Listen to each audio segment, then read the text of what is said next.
ओम शांति भैया। ओम शांति भैया, सभी को ओम शांति। शांति श्री, शांति श्री, ओम शांति भैया, सबको ओम शांति। ओम शांति श्री, शांति श्री। आज हम सभी रोज सुबह जो बाबा की मैसेज सुनने से पहले प्रण लेते हैं कि हम आने वाले 1 घंटा सवा घंटा जो भी जितनी देर भी यहाँ पर हैं, एक रस एक स्थिति बनाकर हम बैठेंगे। ये बाबा मेरे लिए कह रहे हैं, ये हमारी स्थिति हो। हम सभी गॉडली स्टूडेंट हैं।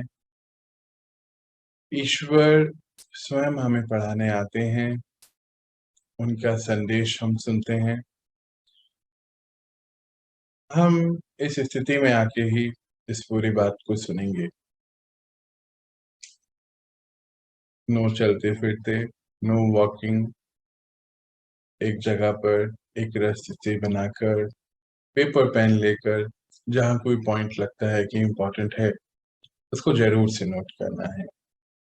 याद है कि कल शाम को ही बाबा ने हमें एक बहुत महत्वपूर्ण कार्य भी दिया कि हम सभी एक यज्ञ की रचना रचें,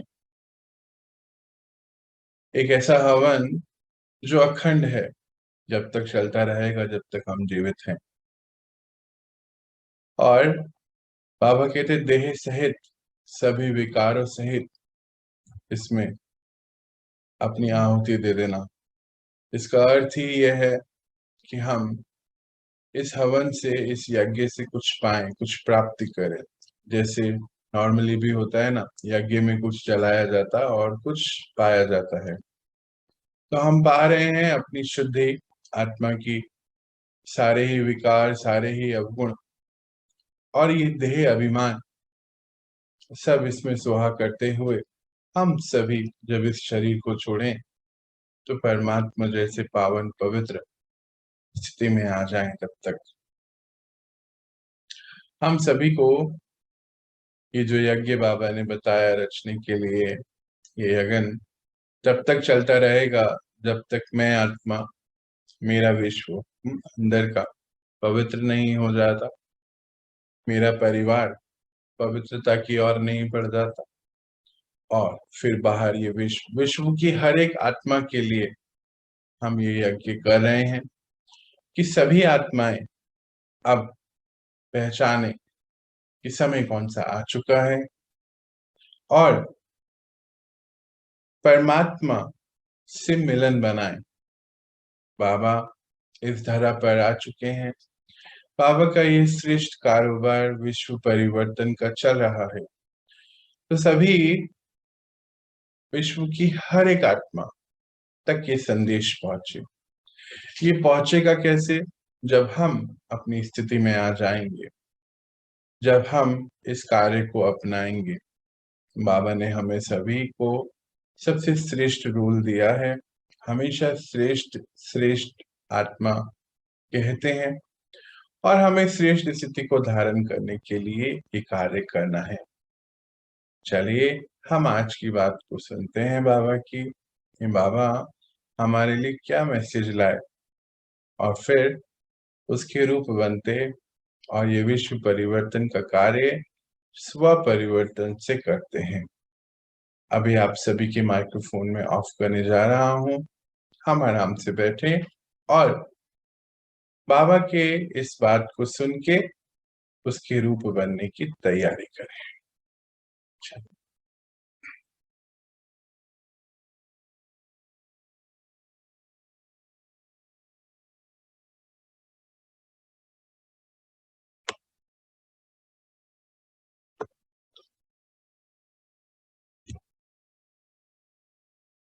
ओम शांति। आज का टाइटल है सारे कल्प को श्रेष्ठ बनाने का आधार। सारे कल्प को श्रेष्ठ बनाने का आधार निस्वार्थ स्नेह। आज बाबा अपनी श्रेष्ठ आत्माओं की रचना को देख हर्षित हो रहे हैं। यह श्रेष्ठ व नई रचना सारे विश्व में सर्वश्रेष्ठ और अति प्रिय है, क्योंकि पवित्र आत्माओं की रचना है। पवित्र आत्मा होने के कारण सभी बाबा को अति अति प्रिय हो। अपने राज्य में भी सर्व के प्रिय होंगे और द्वापर में भी भक्तों के प्रिय देव आत्माएं बनेंगे।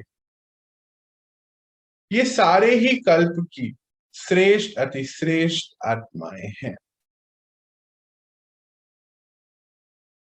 बाबा क्या बताते हैं यहाँ पर कि बाबा आज अपनी रचना को देख रहे हैं, और रचना कौन सी है? श्रेष्ठ आत्माओं की सभी श्रेष्ठ आत्मा है, सभी बाबा के समक्ष बैठे तो उनको देख रहे हैं और हर्षित होते हैं।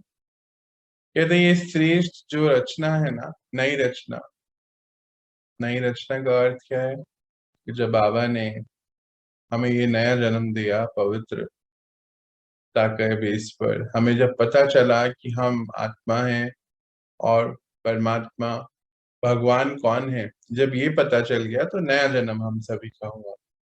हमें हमारे पिता का पता चला, नहीं तो कैसे था? पहले पता भी तो नहीं था ना, कि जिसको चाहे उसी को पूजने लगते थे। पता नहीं कितने अनेक पिता थे, क्योंकि सत्य पिता का ज्ञान नहीं था। पिता तो एक ही होता है ना, अनेक थोड़ी होता है। बाबा कहते कि आप बच्चों का पवित्र जन्म जब हुआ तो ये नई रचना बनी, और ये रचना पवित्रता के आधार पर है, और बाबा को ये पवित्र रचना अति प्रिय है। और कहते हैं ये आज अभी बस प्रिय नहीं रहेगी, आगे आने, अभी तो बाबा के प्रिय हैं, और फिर आगे जो अपने राज्य में प्रिय होंगे, और फिर द्वापर से भक्त आत्माओं की प्रिय आत्माएं बन जाएंगे। यानी कि पूरे कल्प ही इन आत्माओं को प्रेम मिलेगा, क्योंकि उसका आधार क्या बता रहे हैं बाबा? आज हमारा परमात्मा प्रेम है। इसलिए परमात्मा प्रिय श्रेष्ठ आत्माएं, परमात्मा प्रिय श्रेष्ठ आत्माएं हो, और सतयुग त्रेता में होंगे राज्य अधिकारी परम श्रेष्ठ देवी देवताएं या दैवीय आत्माएं। बाबा कहते हैं अभी तो परमात्मा प्रिय आत्मा, दो बार ये बात कि परमात्मा प्रिय आत्माएं, परमात्मा प्रिय आत्माएं हैं। तो सतयुग त्रेता में होंगे राज्य अधिकारी देवी देवताएं, दैवीय आत्माएं, और द्वापर से अब कलयुग तक बनते हो पूज्य आत्माएं। तीनों में से श्रेष्ठ हो। इस समय परमात्मा प्रिय ब्राह्मण से फरिश्ता आत्माएं हो, और इस समय की श्रेष्ठता के आधार पर सारा कल्प श्रेष्ठ रहते हो, क्योंकि इस समय अपनी श्रेष्ठता को समझकर श्रेष्ठ अति श्रेष्ठ बनने की छलांग लगाते हो।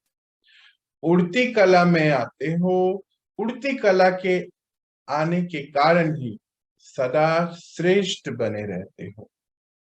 देखो अभी लास्ट जन्म तक भी आप सभी श्रेष्ठ आत्माएं हो। अभी लास्ट तक आते आते फिर से अपनी पवित्रता को धारण कर लिया है, और पवित्रता के आधार पे ही श्रेष्ठ अति श्रेष्ठता को पा रहे हैं। तो फिर हुए ना पूरे कल्प में श्रेष्ठ रहने वाली आत्माएं। बाबा आज क्या बताते कि सभी श्रेष्ठ आत्मा हैं क्योंकि परमात्मा प्रिय हैं, और फिर सतयुग त्रेता के बारे में बाबा ने बताया कि दैवी आत्माएं बनते हैं, फिर कलयुग में पूजनीय बन जाते हैं द्वापर से। कहते तीनों ही समय आप श्रेष्ठ रहते हैं, क्योंकि अभी परमात्मा प्रिय हैं, फरिश्ते बनकर रहते हैं। इसीलिए जो इस समय की श्रेष्ठता आपके पूरे कल्प चलती है, उसका आधार ही है आज का आपका ये पवित्र जीवन। जैसे ही अंत तक भी बोले बाबा कि देखिए लास्ट जन्म तक भी आप कितने श्रेष्ठ हो, क्योंकि पवित्रता के बल को फिर से धारण कर लिया, इसलिए उड़ती कला चढ़ती कला हूं। कैसे इसको समझते कि देखो बाहर दुनिया धीरे धीरे और अपवित्र होते जा रहे हैं ना, विचार अपवित्र, कर्मों से भी अपवित्र, तन मन पूरे ही धन भी आज अपवित्र आने लगा, तो उससे जो भी ले रहे हैं, खा रहे हैं, पी रहे हैं, वो सब अपवित्र होता जा रहा है। पर आप बच्चों ने अपनी पवित्रता को धारण कर लिया, श्रेष्ठ स्थिति को समझ लिया, हम कौन हैं, कहाँ से आए हैं, किसके बच्चे हैं, तो वापस से आप अपनी स्थिति को श्रेष्ठ अति श्रेष्ठ बना रहे हैं, और फिर से लास्ट जन्म में तक भी आप श्रेष्ठ हो। देख रहे हो कि इस लास्ट जन्म तक भी आप श्रेष्ठ आत्माओं का आपके भक्त लोग या भक्त माला कितना आह्वान कर रही है या कर रहे हैं, कितने प्यार से पुकार रहे हैं। जड़ चित्र जानते भी आप श्रेष्ठ आत्माओं की भावना से पूजा करते, भोग लगाते, आरती करते, नाचते गाते, शंख बजाते, पर अपनी भावनाओं को प्रेम से आपके लिए अर्पित करते हैं। जानते हैं कि ये जड़ चित्र है, फिर भी दिल से मानते हैं कि ये हमारे भगवान है ना वंडर।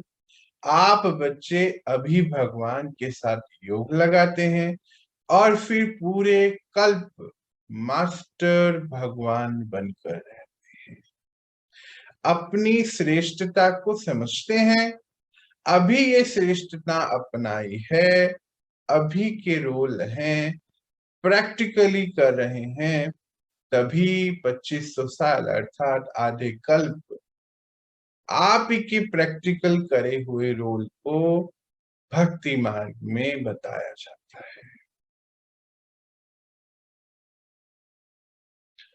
बाबा बोलते कि लास्ट जन्म तक भी श्रेष्ठ आत्माओं का जो है, भक्त आत्माएं जितनी भी हैं, भक्त माला, वो आह्वान करते हैं। अभी हम देखो ना संगम पर हम देखते हैं कि हम तो सभी जो बाबा के बच्चे हैं, बाबा के साथ पढ़ाई योग इसमें बिजी हो गए, पर संगम पर पूजाएं देखो कितनी बढ़ गई हैं, भक्ति बिल्कुल अति की ओर जा रही है। जो चीज अति की ओर जाती है फिर उसका अंत तो होता ही है, हमें मालूम है। तो सभी चीजें अति की ओर है, भक्ति अति की ओर। सारे त्योहारों को देख लीजिए, हर जगह, कहाँ से हर जगह पूरे विश्व में पहुंच गए, तो भक्ति भी अपनी जगह पर पहुंचती जा रही है। तो बाबा कहते हैं आपके भक्त अभी लास्ट जन्म तक आपके भी, क्योंकि कल का अंत हो रहा है, ड्रामा नया शुरू होना है, आह्वान करते हैं, कितने प्यार से पुकारते हैं, जानते भी हैं कि ये जड़ चित्र है, पर फिर भी क्योंकि आप श्रेष्ठ आत्माएं हैं तो बहुत भावना से पूजा करते, भोग लगाते, आरती करते, शंख बजाते, नाचते गाते, कीर्तन करते हैं, और भगवान आप ही को समझते हैं, क्योंकि आप बच्चे इस समय श्रेष्ठता को अपनाते, मास्टर भगवान का रोल इस समय निभाते हो, अभी का रोल है ये, और फिर 2500 साल उसके ऊपर प्रैक्टिकल आप आज कर रहे हो, और फिर उसमें गायन भक्ति मार्ग में बताया गया। तो बाबा ऐसे कंपेयर कर रहे हमारे आज के समय को और फिर उस समय को। इस समय आप सभी उन सभी भक्तों की सेवा करते हो। कैसे सेवा करते हो? मन सा सेवा करते हो, स्नेह से सेवा करते हो।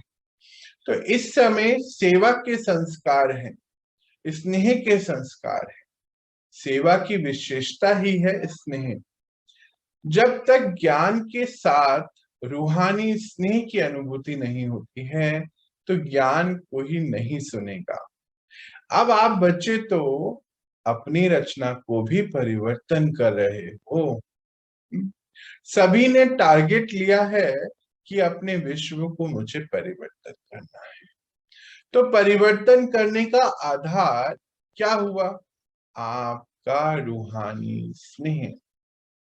जैसे परमात्मा पिता से आप बच्चों को स्नेह मिलता, तो सभी आज स्नेह की अनुभूति करते और फिर स्नेह के आधार से ही ज्ञान सुनते हैं। पहले पिता ने आपको स्नेह का, आप सभी को स्नेह की अनुभूति कराई और फिर आप बच्चों ने ज्ञान को अपनाया। नहीं तो ऐसे कोई भी ज्ञान को सुन नहीं सकता और कोई भी ज्ञान को अपना नहीं सकता। तो समझे आपको अब से क्या करना है। जैसे पिता ने आपकी रचना पवित्रता के आधार पे करे, तो आप बच्चे अपनी रचना पवित्रता के आधार पर, रूहानी स्नेह के आधार पर करें। तो देखिए विश्व परिवर्तन बहुत समीप लगेगा। बाबा आज हमें डायरेक्शन दे रहे हैं, हिंट दे रहे हैं, जो कल से उन्होंने शुरू कराया।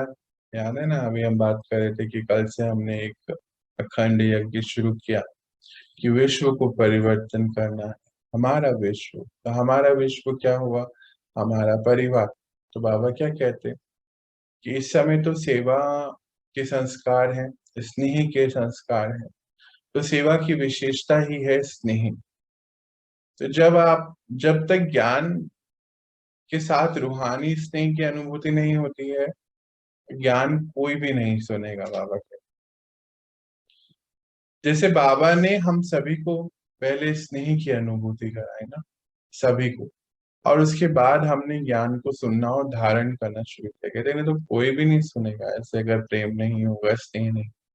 अच्छा, स्नेह और प्रेम में भी फर्क है। जो प्रेम है वो किसी चीज पर आधारित होता है, कंडीशनल होता है, कंडीशंस होती हैं उसमें। पर स्नेह जो है बाबा का, बच्चों का स्नेह, उनका हमारे प्रति, हमारा उनके प्रति, जो शक्ति दिखती नहीं, टच नहीं करती हमें, पर हमें कितनी टचिंग्स कराती है, हमें अपनी, कैसे हमें बताती है कि मैं आपके पास हूँ, कैसे हमें हमेशा ऊंचा उठा रही है, उड़ती कला, विकारों से दूर लेके चले गई है। हम पवित्रता को धारण करते जा रहे हैं, कितनी सहजता से ये सब कार्य हो गया, तो बाबा के स्नेह के कारण ही हुआ। तो बाबा कहते हैं आप सभी ने टारगेट लिया है कि विश्व को परिवर्तन करना है, तो वो कैसे होगा? जो आपकी रचना है। हमारी रचना क्या हुई? हमारा परिवार सबसे पहले होता है ना, वो हमारी रचना है बाबा कहते हैं। तो आपकी रचना को पहले पवित्र रचना बनाओ। जैसे रूहानी स्नेह बाबा से आपको मिलता, आपसे उनको मिलना चाहिए। अभी हमारा उनसे प्रेम, हमसे उनको प्रेम मिलता है। अब रूहानी स्नेह ये शिफ्ट करना है। अभी आगे देखते हैं। आप सब बाबा के बने, तो आप सबका फाउंडेशन क्या रहा? बाबा का स्नेह और ईश्वरीय परिवार का स्नेह, दिल का स्नेह है, निस्वार्थ स्नेह है। इसने श्रेष्ठ से श्रेष्ठ आत्मा बनाया। किसने बनाया? निस्वार्थ स्नेह ने बनाया। तो आप सेवा का, आप सबकी सेवा का पहला सफलता का स्वरूप क्या हुआ? स्नेह। तो याद रखिए कि आप जो सेवा करने जा रहे हैं उसका पहला स्टेप क्या हुआ? सफलता का स्टेप क्या हुआ? रूहानी स्नेह। आपका, आपकी रचना से रूहानी स्नेह। जब स्नेह में बाबा के बन जाते हो तो फिर कोई भी ज्ञान का पॉइंट सहज स्पष्ट हो जाता है ना, इजी रहता है ना। क्या कहते हैं? बाबा ने कहा है, बाबा ने कहा है तो धारण करना है। ऐसे ही जब आपका रूहानी स्नेह सबके प्रति होगा तो कोई भी पॉइंट सहजता से स्पष्ट होता जाए, मुश्किल नहीं लगेगा, इजी इजी हो जाएगा, जैसे आपको आज तक मुश्किल नहीं लगा। बाबा कैसे हम सब बच्चों की तैयारियां कराते हैं, कहते हैं आप सब बाबा के बने, तो सबका फाउंडेशन क्या रहा? बाबा का स्नेह रहा, ईश्वरीय परिवार का स्नेह रहा, दिल का स्नेह रहा, सभी से निस्वार्थ स्नेह रहा। अभी तक बाबा का देखो, निस्वार्थ, बाबा को हमसे कुछ भी नहीं चाहिए आज तक, कुछ भी नहीं। रोज बाबा हमें कैसे पढ़ाकर बस रोज उठा रहे हैं, ऊपर ही ऊपर, ऊपर ही ऊपर। तो कहते आपका श्रेष्ठ बनने का कारण ही ये स्नेह है, बाबा का आपसे और आपका बाबा से। तो बोले सबसे पहले आप सबकी सेवा हुई ना, तो इस सेवा में सफलता का स्वरूप क्या हुआ? स्नेह हुआ। तो जब स्नेह में बाबा के बन जाते, तो कोई भी फिर ज्ञान का पॉइंट जो बाबा बताते हैं बहुत सहज स्पष्ट हो जाता है, मुश्किल नहीं लगता। तो कहते हैं कि आप सब जो सेवा करने की सोच रहे हैं, तो उसका पहला स्टेप क्या होगा? पहला स्वरूप क्या होगा? ये रूहानी स्नेह। तो बाबा में शिफ्ट करा रहे हैं सभी को, जो हम परिवार में हमारा सभी से प्रेम होता है, हाँ, पर वो प्रेम जो है थोड़ा स्वार्थ के आधार पे भी होता है। आज से हमें क्या हमारा पुरुषार्थ है कि हमारा किसी से कोई स्वार्थ नहीं, किसी को हमसे ये वाइब्रेशन मिले ही नहीं। रूहानी स्नेह की वाइब्रेशन सभी को मिलनी चाहिए, अटैचमेंट नहीं, स्नेह। अटैचमेंट कारण होता है कि किसी से कुछ प्राप्ति हो रही है, पर हमें तो किसी से कुछ नहीं चाहिए। इस कलयुग से, कलयुगी दुनिया से, कलयुगी आत्माओं से किसी से कुछ नहीं, बस बाबा से हम प्राप्त कर रहे हैं और सबको बांट रहे हैं। ये मास्टर भगवान का रोल है जो हम निभा रहे हैं।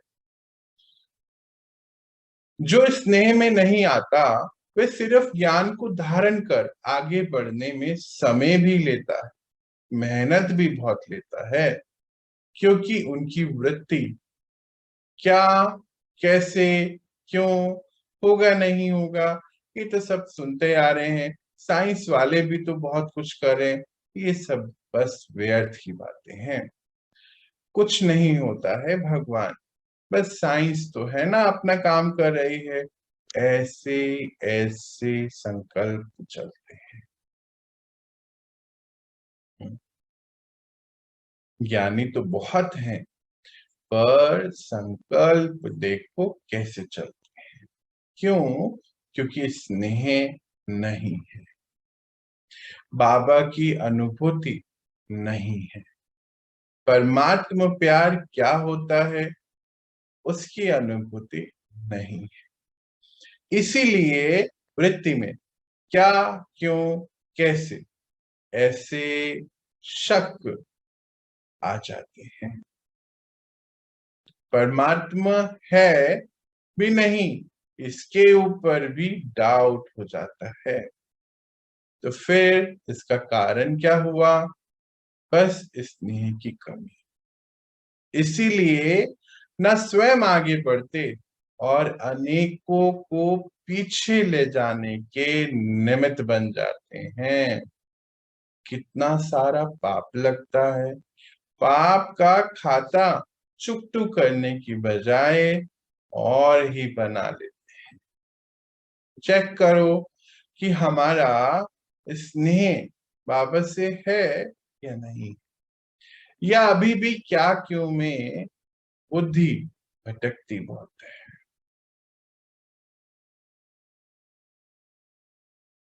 बाबा ने तो आज जैसे पूरी बात स्पष्ट सामने रखी। हाँ, कहते कि जो बस स्नेह नहीं है पर ज्ञान को धारण करने की कोशिश करते, पर ज्ञान को धारण हो ही नहीं सकता है ऐसे, कहते उसमें बहुत मेहनत लगती है। मेहनत भी करते हैं पर उनकी वृत्ति में बहुत सारा क्या क्यों होता है, कैसे होता है, पता नहीं, होगा नहीं होगा, भगवान है भी कि नहीं, साइंस इतना कुछ कर रही है, साइंस ही करती है सब कुछ, परमात्मा तो कुछ होते नहीं, ऐसा भी सोच लेते हैं। तो कहते ये सब जो हो रहा है, ये सब जो सोच में चलता है, उसका कारण ही है कि स्नेह की अनुभूति नहीं होती है, परमात्मा की, भगवान की उनको कोई अनुभूति नहीं। वो कहते हैं ना, हम तो जो देखेंगे वही हम बोल रहे हैं, हम तो वही बोलते हैं जो हमने देखा है, हम किसी की बातों पे विश्वास नहीं करते। ये बिल्कुल राइट बात है। बाबा कहते किसी की बातों में आना भी नहीं चाहिए। आप खुद बाबा से स्नेह ले सको, उनसे कनेक्शन आपका बन सके, ऐसा करना है, अनुभूति लेनी है। नहीं तो सच में किसी की कोई बात सुन के थोड़ी हो सकती है सब, कभी भी नहीं। जो आत्माएं आज ज्ञान में आगे नहीं बढ़ रही हैं, मानो हम में से भी कोई है जो इतने समय से सुन रहे हैं ज्ञान, आगे नहीं बढ़ पा रहे हैं, उसका कारण बाबा बता रहे हैं कि स्नेह नहीं है आपका बाबा से, इसीलिए ऐसा होता है। बस नॉलेज के आधार पर, जैसे शास्त्र नहीं पढ़ लेते। आज देखो ना, बाहर कितने लोग शास्त्रों के ज्ञानी हैं, पर कैसे उनको ये भी नहीं पता कि भगवान है भी कि नहीं, होता है भी कि नहीं है। पर हम सब बच्चों ने बाबा के तो उनको अनुभव किया है कि बाबा हमारे हर पल साथ हैं, हमारी रक्षा करते, हमें समय पर बताते, हमें आगे बढ़ाते। स्नेह है ना उनका हमारे लिए। और जो स्नेह में जब आता, तो स्नेह के कारण बाबा का हर बोल स्नेही लगता है। क्वेश्चन समाप्त हो जाते हैं। बाबा के स्नेह में आकर्षित होने के कारण क्वेश्चन करते भी हैं, पर समझने के रूप में करते हैं, डाउट के रूप में नहीं करते। सभी संकल्प जो भी उठते हैं वो समझने के लिए उठते हैं। एक मीठी समझ है इसमें कि बाबा इसका अर्थ क्या होता है, ये दुनिया कैसे चलती है, ब्रह्मांड की स्थापना कैसे होती है, हम आत्माएं कहाँ से आती हैं, हम कहाँ जाती हैं, बाबा इस कुल में हमारा जन्म क्यों होता है, ये अष्ट शक्तियां हम कैसे प्राप्त करें, ध्यान क्या होता है। ये कुछ मीठे सवाल थे, और भी अनेक सवाल जो प्रश्न उठते हैं वो बस मीठी समझ के हिसाब से होते हैं। कभी डाउट तो होता है, कंपैरिजन, पहले डाउट वालों का कंपैरिजन, और फिर जो बाबा के स्नेही बच्चे हैं उनका भी। कहते क्वेश्चन सारे समाप्त हो जाते हैं, बाबा बोल रहे हैं तो कोई होता ही नहीं है, सवाल ही नहीं होता, क्योंकि स्नेह है। पर उसी में आकर्षित होते हैं। पर जो भी सवाल जो होते हैं ना, वो कोई कंफ्यूजन या डाउट के नहीं होते हैं, मीठे सवाल होते हैं आगे बढ़ने के लिए, समझ के लिए, समझ के रूप से कि बाबा हम कहाँ से आते हैं, हमें हमारे स्कूल में जन्म क्यों हुआ, कर्मों का क्या हिसाब होता है, हम कैसे इसको चुप चुप करके आगे बढ़ सकते हैं। तो ऐसे सवाल होते हैं, रोज होते हैं सवाल, पर रोज बाबा उनके आंसर भी तो देते हैं ना। देखो हमें कुछ भी चाहिए होता है, बाबा हमें प्रोवाइड कराते हैं, नॉलेज हर हाल में कहीं ना कहीं से पहुंचती है। ईश्वरीय स्नेह है ना हमारा उनका। तो सेवा का मूल्य आधार भी, मुख्य आधार भी, मूल्य आधार भी और मुख्य आधार भी क्या हुआ, रूहानी स्नेह। तो आप सबकी सेवा का मुख्य आधार क्या हुआ बच्चे, रूहानी स्नेह। स्मृति में रखना कि हम बाबा के बच्चे हैं, श्रेष्ठ अति श्रेष्ठ आत्मा है। तो विश्व की हर आत्मा प्रति हमारा पिता समान रूहानी स्नेह।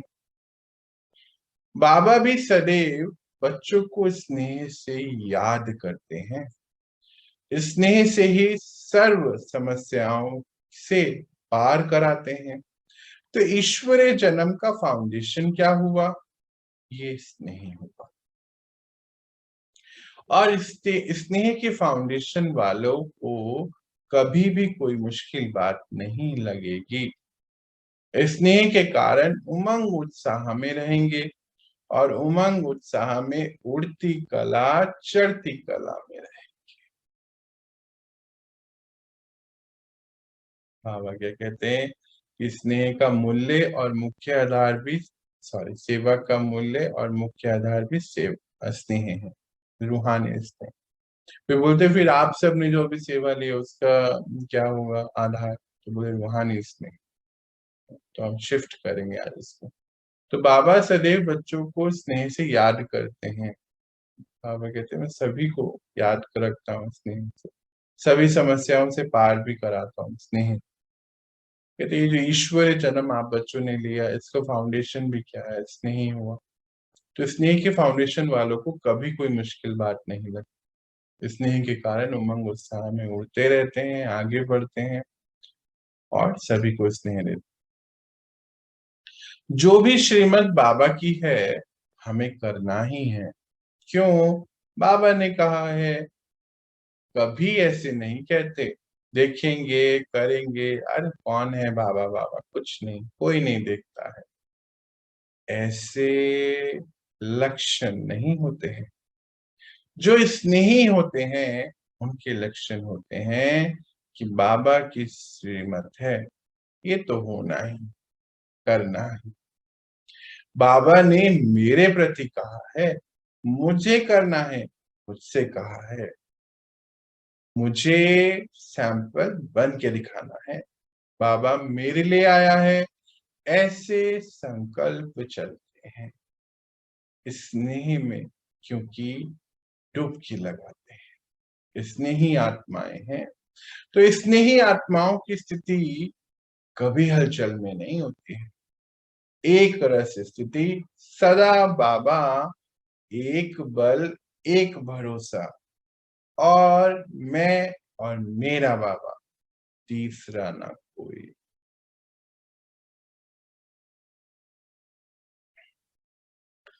बाबा कहते श्रीमत भी बहुत आसान हो जाती है। लगता है बाबा मेरे लिए कह रहा है, मुझे करके दिखाना है। वो डाउट वाला नहीं होता, देखेंगे करेंगे, कौन बाबा कौन देखता है, ये सब नहीं होता। कहते ऐसे संकल्प नहीं होते। तो लक्षण भी बहुत अच्छे होते हैं कि बाबा ने मेरे प्रति कहा है, मुझे करना ही है, मुझे सिंपल सैंपल बन के दिखाना है। ऐसी स्नेही आत्माओं की स्थिति होती है, हलचल वाली कभी नहीं होती है। सदा बाबा, एक बल एक भरोसा, मैं और मेरा बाबा, तीसरा ना कोई। भाई हम दोनों के बीच में और कोई नहीं, मेरे और उसके बीच में कोई नहीं, ना मेरापन ना तेरापन, कुछ भी नहीं, मैं और मेरा बाबा। ऐसा कनेक्शन इतना मजबूत है। जैसे बाबा बड़े थे बड़े हैं, वैसे ही स्नेही आत्माएं भी बड़ी से बड़ी दिल वाली बड़ी है। इस पूरे कल्प में विश्व रूपी ड्रामा मंच पर, इस बेहद के ड्रामा में बेहद की दिल वाली आत्माएं, इसीलिए देवी देवताएं बनते हैं। छोटे दिल वाले तो थोड़ी थोड़ी बात पे मूंझते हैं। उसने ऐसा कहा, मैं तो बड़ा हूं, ऐसा क्यों बोला, मैं तुझसे छोटा हूं, ऐसा क्यों कहा। इसमें मूंझते हैं। मुझे बुरा लगा, अच्छा लगा, बस यही कह सुनते हैं। पर बड़े दिल वाले मास्टर भगवान का रोल निभाते हैं। तो कौन है बड़े दिल वाले कि छोटे दिल वाले? बड़े दिल वाली आत्माएं बनने हैं, छोटे का कोई काम नहीं। बाबा जैसे हमें रोज जैसे अपने जैसा कैसे बनना है ना, उसके डायरेक्शन दे रहे। कह रहे कि छोटे दिल वाले नहीं होते, बड़े दिल वाले बाबा जैसे। जैसे जब हम बाबा के पास आए तो सभी भिखारों में तो हम भी थे ना, पर बाबा ने कैसे हमें चलाते चलाते चलाते कैसा बना दिया ना। आज मैं खुद को भी देखता हूँ कभी, तो ऐसा कभी भी नहीं था कि सभी के प्रति ऐसी शुभ भावनाएं। आज हम विश्व कल्याण की बात सोचते हैं करते हैं, पहले थोड़ी कभी ऐसे कुछ होता था। पहले तो स्वयं का कल्याण हो उसी में ही लगे रहते थे सभी। तो आज बाबा क्या कहते हैं कि बड़े दिल वाले होते हैं ऐसे बच्चे, स्नेही जो होते हैं। तो जो छोटे दिल वाले होते हैं, जो उनका तो क्या है कि छोटी छोटी बातों में, थोड़ी थोड़ी बातों में मूंझते हैं। उसने ऐसा कह दिया, क्यों कह दिया, मैं तो उम्र में बड़ा हूँ, मैं छोटा हूँ, यही देखते सुनते रहते हैं। पर जो छोटी बातों में छोटी बातों में ऐसे फंस गए ना, और जो बड़े दिल वाले आत्माएं होती हैं वो छोटी छोटी बातों में कभी नहीं जाएंगी। सभी को स्नेह देकर सभी को बाबा से प्राप्तियां कराने वाले हैं। जैसे एक होता है साइंस का झंडा, एक होता है साइलेंस का झंडा। आज दुनिया में साइंस का झंडा बड़ा नजर आता है ना, अपने घर में परिवार में भी आता है। पर आप बच्चों का कौन सा झंडा है? साइलेंस का झंडा है। साइलेंस की शक्ति का प्रभाव और साइंस की शक्ति का प्रभाव दोनों जब तक प्रत्यक्ष नहीं होगा, तब तक प्रत्यक्षता का फल, अर्थात प्रत्यक्षता किसकी? परमात्मा की, तब तक परमात्मा का झंडा लहराएगा। क्या समझे? साइंस को भी प्रत्यक्ष करना पड़ा, कितना कुछ करके दिखाना पड़ा, तभी प्रत्यक्ष हुआ ना। आप बच्चे जब साइलेंस का झंडा, परमात्म शक्तियों का झंडा प्रत्यक्ष करेंगे, तभी तो दोनों झंडे संग में आएंगे। ये जो बाबा ने आज ये लाइन बोली ना, इसके पीछे बहुत सारी बातें हैं। कहते हैं कि अभी दुनिया में जैसे साइंस बहुत सारे कार्य कर रही है, तो वो करके दिखा रही है, पर साइंस का भी जो काम हो रहा है वो साइलेंस की वजह से ही होता है ना। आप किसी भी साइंटिस्ट से मिलेंगे तो वो यही कहते हैं कि हम बहुत बहुत रिसर्च करते हैं, बहुत हम अलग रहते हैं, साइलेंस में रहते हैं, तब हम ये कोई प्रोडक्ट बना पाते। बाबा कहते हैं ये साइंस का झंडा तो आपके घर में भी अभी है। हमारे घर में भी बहुत लोग कहते हैं ना, अरे कुछ नहीं है भगवान, कुछ नहीं होता, तो साइंस करे ये सब। तो बाबा वही कहते हैं कि ये झंडा तब लहराएगा बाबा का, साइलेंस का, जब आपकी शक्ति का प्रभाव, साइलेंस की शक्ति का प्रभाव पड़ेगा, तभी बाबा भी प्रत्यक्ष होगा। आप ही के प्रत्यक्षता, जब आप प्रत्यक्षता कराएंगे तो ये झंडा लहराना है। अब आगे बाबा युक्ति भी देते हैं उसके लिए। जैसे कोई वीआईपी किसी भी देश में जाते हैं तो उनका स्वागत करने के लिए क्या करते हैं? झंडा लगाते हैं ना, अपने देश का भी लगाते हैं, और जहां से वो वीआईपी आते उनके देश का भी लगाते हैं। तो आप सबका परमात्मा अवतरण का झंडा लहरावे। कहाँ लहरावे? पहले तो आपके दिल में, आपकी आंखों में, फिर ही लहराएगा बाहर कि हाँ, इन आत्माओं को साइलेंस से शक्तियां प्राप्त हुई। हाँ, इन आत्माओं की शक्तियां, इन आत्माओं की शक्तियों का आधार परमात्मा है।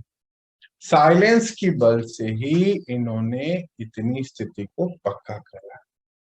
अब तो आप बच्चे ऐसा भी सुनते हैं कि हाँ, हम आपके जितने पावरफुल तो नहीं, हम तो ये कर ही नहीं सकते। आप इतनी परिस्थिति में कैसे साइलेंस में हो जाते हैं, कैसे शांत रहते हैं, हम ये नहीं कर सकते। सुनते हो ना, तो प्रत्यक्ष हो रहा है ना, साइलेंस का झंडा प्रत्यक्ष हो रहा है। अभी तो दोनों ही प्रत्यक्ष हो रहे हैं, साइंस वाले साइंस का झंडा, और आपकी साइलेंस का बल दिखा रहा है कि आप परमात्मा के बच्चे हैं। बाबा दोनों को स्थिति को कैसे युक्ति से बता रहे हैं कि जैसे कोई बाहर देश हम जाते हैं, या कोई बाहर से कोई वीआईपी आते हैं ना, हमने देखा भी होगा न्यूज में, या कोई प्रोग्राम हो रहा होता है तो झंडा लगाते हैं कि भाई इस देश से आ रहे हैं। तो वे कहते दोनों झंडे इकट्ठे लगाते हैं उनके स्वागत के लिए, अपने देश का भी उनके देश का भी। बोलते आपका कौन सा झंडा है? परमात्मा अवतरण का। कहाँ लहराए? बाबा कहते लहराना चाहिए ना। कहाँ पर? पहले तो आपके दिल में, आंखों में, क्योंकि आपको भगवान की अनुभूति हुई। कहते अब ये भी तो होता है ना, ये तो हम जरूर सुनते होंगे, किसी ने का एक्सपीरियंस भी होगा ये जरूर, कि लोग ये भी कह देते हैं कि पता नहीं आप इतनी परिस्थितियों में कैसे इतने मजबूत बने रहते हैं, हम तो नहीं कर सकते। कहते लहराया ना साइलेंस का झंडा, है ना, साइंस के आगे लहराया ना। और साइंस तो फिर पता है ना विनाशी है, नहीं तो विनाश होनी ही है। देखो ना, आज जब कोई परिस्थिति आती है बाहर की, बहुत आप लोग भी बताते हैं इस बात को, लोग यही कहते हैं कि आप लोग इतनी मजबूती से कैसे रहते हैं। इतनी बड़ी परिस्थिति है और आप ऐसे शांत कैसे बैठे हैं। तो फिर इसका अर्थ क्या हुआ कि साइंस फेल हो गई ना। बाबा ने क्या बोला कि आपका झंडा लहराया ना, ये लहराता रहना चाहिए। जब कोई डिस्टर्ब होता है तो क्या कहते हैं? मुझे और कुछ नहीं चाहिए, सिर्फ 2 पल की शांति दे दो, थोड़ा स्नेह दे दो, स्नेह चाहिए। कहते हैं ना, सुनते हैं ना, आप सब अनुभवी हैं इसके। तो आप सब मेरे मीठे बच्चे हैं। बाबा कहते लास्ट में देखो, कहते आप सब मेरे मीठे बच्चे हैं, आप सब निस्वार्थ स्नेह के अनुभवी हैं। सबने ये अनुभव किया है ना, अनुभवी है या नहीं है, पूछते बाबा। तो इस अनुभव से सबको अनुभवी बनाओ। जो आपको मिला, जो प्राप्तियां आपको मिली हैं, सबको ऐसी प्राप्ति कराओ। सभी को परमात्मा प्रिय बनाओ, तो ही तो आप बच्चे आगे बढ़ेंगे और विश्व परिवर्तन का कार्य आगे बढ़ेगा। सभी को परमात्मा प्रेम, स्नेह, रूहानी स्नेह की प्राप्ति कराओ। विश्व की हर आत्मा आपके भाई बहने हैं। इस स्मृति में आओ, सबके स्नेही बनो और सबको स्नेह दिलाओ। अच्छा, बाबा लास्ट में क्या कहते हैं कि जब कोई डिस्टर्ब होता है तो क्या कहता है? शांति चाहिए मुझे बस, हाँ, मुझे प्रेम स्नेह चाहिए। तो बाबा कहते हैं आप सब तो मेरे मीठे बच्चे हो और सबको निस्वार्थ स्नेह की अनुभूति हुई। फिर पूछते भी हैं सबको अनुभूति हुई है कि नहीं बाबा के निस्वार्थ स्नेह? सबने करी है ना। ना बाबा का ये देखो निस्वार्थ स्नेह, बाबा ने हमसे क्या लिया और हम उनको क्या दे सकते? कुछ भी नहीं दे सकते ना। उन्हीं का दिया हुआ कोई हम उनको दे सकते हैं क्या? फायदा भी क्या है? सब कुछ तो उन्हीं का दिया हुआ है ना। हम बाबा कहते हैं निस्वार्थ स्नेह है मेरा और आप। ये उनका स्नेह तो है, देखो रेगुलर रोज वो हमें पढ़ाते, हमें रोज हमारी स्थिति से आगे बढ़ाते। आज हम लोग कितने शांत हो गए ना, कि सभी बस अपनी स्थिति में ऊपर की ओर बढ़ते जा रहे हैं। तो ये कैसे अनुभव हुआ ना, बाबा का प्रेम है तभी तो ये हो रहा है। तो बाबा कहते हैं आप सभी ये अनुभूति औरों को भी कराओ, सबको ये प्रेम मिले, सबको ये प्राप्तियां मिले, ऐसा कुछ करके दिखाओ। तो सभी अनुभवी बने किसके? परमात्मा प्रेम स्नेह के। सबको बनाओ, सबको मिलाओ बाबा से, जो आपको मिला वो सबको मिले। और कहते हैं विश्व की हर आत्मा प्रति आपका स्नेह होना चाहिए, क्योंकि सब पिता के बच्चे हैं ना। अच्छा, हर कोई परमात्मा को ऐसे अनुभव नहीं कर सकता ना, तो पर जिनसे हम मिले उनको तो हमारा अनुभव हो सकता है।